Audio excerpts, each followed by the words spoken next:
Subscribe कीजिए घरेलू studio को, बेल आइकन को प्रेस कीजिए लेटेस्ट वीडियो देखने के लिए। गुरु नमस्कार। শ্রদ্ধেয় শ্রোতা মণ্ডলী ও সাধুগুরু বৈষ্ণব, আপনাদের সকলের চরণে অদম সুশীল রাজ বাউলের শতকোটি প্রণাম। আজ আমরা যে পালাখানি উপস্থাপনা করতে চলেছি তার নাম নারদ কৃষ্ণ। পালাখানি সম্পূর্ণ মহাভারত ও ভাগবতের উপর ভিত্তি করে করা হয়েছে। আশা রাখছি পালাখানি আপনাদের সকলের ভালো লাগবে। তবে ভালো লাগলেই আমাদের ক্যাসেট করার সার্থকতা লাভ হবে। আজ এই ক্যাসেটখানি শ্রদ্ধেয় গুরু ভক্ত কবি নীতেন্দ্রনাথ বাউলের চরণে সমর্পণ করে শুরু করছি আমাদের গান। আমার গানের ভাব ভাষায় কথায় অজস্র ভুল ত্রুটি হবে, নিজ সন্তান গুণে মনে করে ক্ষমার দৃষ্টিতে দেখবেন। গুরুর চরণ ভরসা রেখে নারদ মুনির প্রথম প্রশ্নের জবাব দিচ্ছি, তাই শুনুন আমার গান।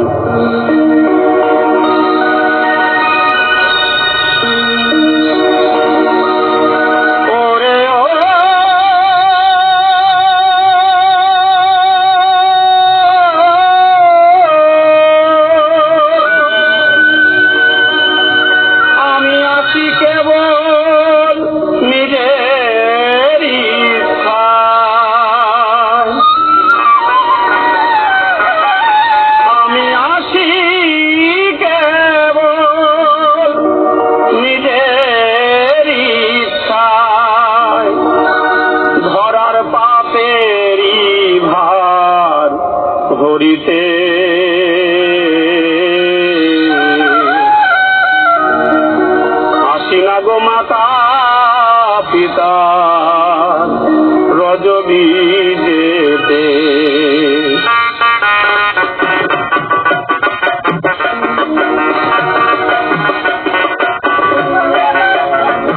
আমি আসি কেবল নিজের ইচ্ছায়, আমি আসি কেবল নিজের ইচ্ছায় ধরার পাপেরই ভার ভরিতে। আসি না গো মাতা পিতার রজবীজেতে, আসি না গো মাতা পিতার রজবীজেতে।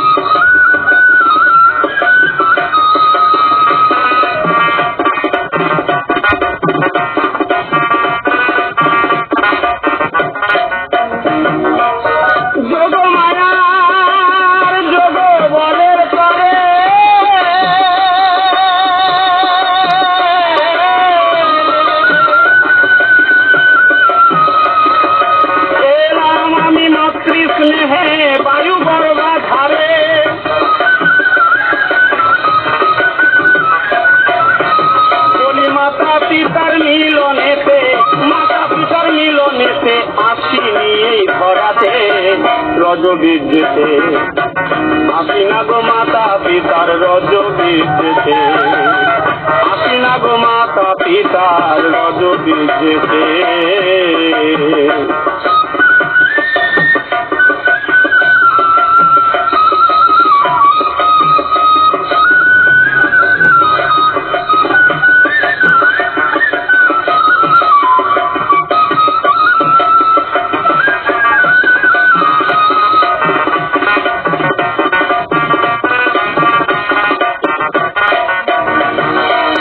কীর্তিমন্ত সুসেনার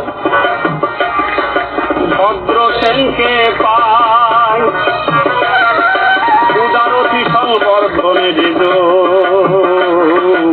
আমার ছয়টি ভাই, শোনোই আমার ছয়টি ভাই। কীর্তিমন্ত সুসেনা ভদ্র সেনকে পায়,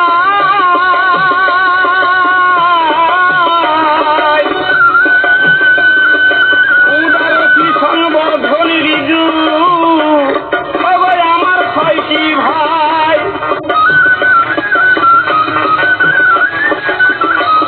এরা জন্ম নিয়ে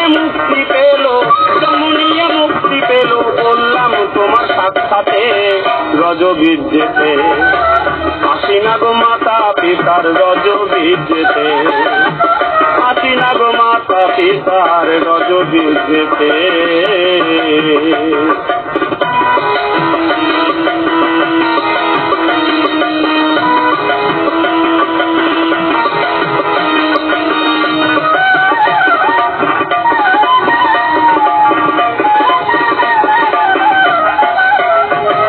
অধম সুশীল বলে পূর্ব জন্মের পুণ্যেরই কারণ,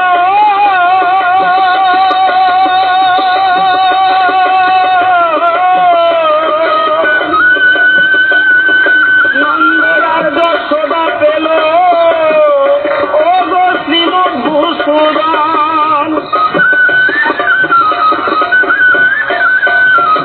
আবার পুত্র শোকের জ্বালা পেতে, পুত্র শোকের জ্বালা পেতে মা কৈকি গেল দাপুরেতে রজবীর্যেতে, আসি না গো মাতা পিতার রজবীর্যেতে। আসি কেবল নিজের ইচ্ছায়, আমি আসি কেবল নিজের ইচ্ছায়, ধরার পাপের ধার ভরিতে রজবীর্যেতে, আসি না গো মাতা পিতার রজবীর্যেতে, আসি না গো মাতা পিতার রজবীর্যেতে, আসি না গো মাতা পিতার রজবীর্যেতে। কানের মাঝে সকল কথা বলা যে হয় নাই, পাঁচালির ছন্দে আমি তোমায় বলে যাই, ত্রেতা যুগের কথা এবার শোনো দিয়া মন। পুত্র শ্রীযজ্ঞ করেছিল দেখো দশরথ রাজন, যজ্ঞ হতে তরুর বাটি একটি যে উঠিল, সরু খেয়ে তিনটি মাতার গর্ভ হয়েছিল। এইভাবে ত্রেতা যুগে আমার জন্ম হয়, দাপর যুগের কথা এবার শোনো মহাশয়। মাতা পিতা ছিল আমার বন্দি কারাগারে, মিলন কবু হয়নি গো তাহাদের ভিতরে। এমনি সময় পাপের ভার ধরায় বাড়িতে লাগিল, মরতে আসার আবার আমার সময় হয়ে গেল। এমনি সময় যোগ মায়া দেখো যোগ সৃষ্টি করে, বায়ু গর্ভ রচিলেন দৈব কি রূপ ধরে। সেই বায়ু গর্ভ হতে দেখো আমার জন্ম হয়, আপন ইচ্ছায় আসি আমি দেখো কৃষ্ণ দয়াময়। দ্বিতীয় প্রশ্ন আমার কাছে জানতে তুমি চাও, আর তোমার সাক্ষী ভাইয়ের কথা আমায় কয়ে দাও। জন্মের পরে তারা আবার কোথায় চলে গেল, কি নামি বা তাদের ছিল সবাই তুলে বলো। কীর্তিমন্ত সুশীল আর ভদ্রসেনকে পাই, যার অতি সংবর্ধনেরই দুই আমার ছয়টি ভাই। পূর্ব জন্মে ছিল এরা কালনেমির সন্তান, পিতৃ অভিশাপে ধরা এলো বললেন সমাধান। বহু তপস্যার কারণে ভাতৃরূপে এরাই ভবে এলো, জন্মানো মাত্রই তারা মুক্তি পেয়ে গেল। কি কারণে আমার দেখো আবার দুইজন মাতা হলো, সেই সব তত্ত্ব খুলে এই সভায় বলা ভালো। নন্দ আর যশোদার কথা শোনো দিয়া মন, পূর্ব জন্মে ছিল এরা ধরায় আরোজন। আমি একদিন তাহাদিগে পরীক্ষা করার পরে গিয়েছিলাম অতিথি রূপে তাহাদের আগারে। আমাকে সেবা করানোর জন্য বাধা দিয়ে স্তন, পঞ্চব্যঞ্জে করেছিল অতিথির আপ্যায়ন। অন্তর্যামী ভগবান বুঝিতে পারিল, মদন মোহন রূপটি ধরে সম্মুখে দাঁড়ালো। ধরা এবং দ্রোণীকে আমি অভয় করলাম দান, দাপর যুগে হব আমি তোমাদের সন্তান। এইভাবে নন্দ আর যশোদায় আমায় পেল, দৈবকী দেবের কথা কিছু বলা ভালো। সেটা যুগে ছিল তারা দশরথ কৈশিক রানী, তাহাদিগের কথায় আমি জানি অন্তর্জামী। কৈশিক রানী দেখো আবার কুমন্ত্রণা করে, 14 বছরের জন্য রামকে পাঠাইল বনে।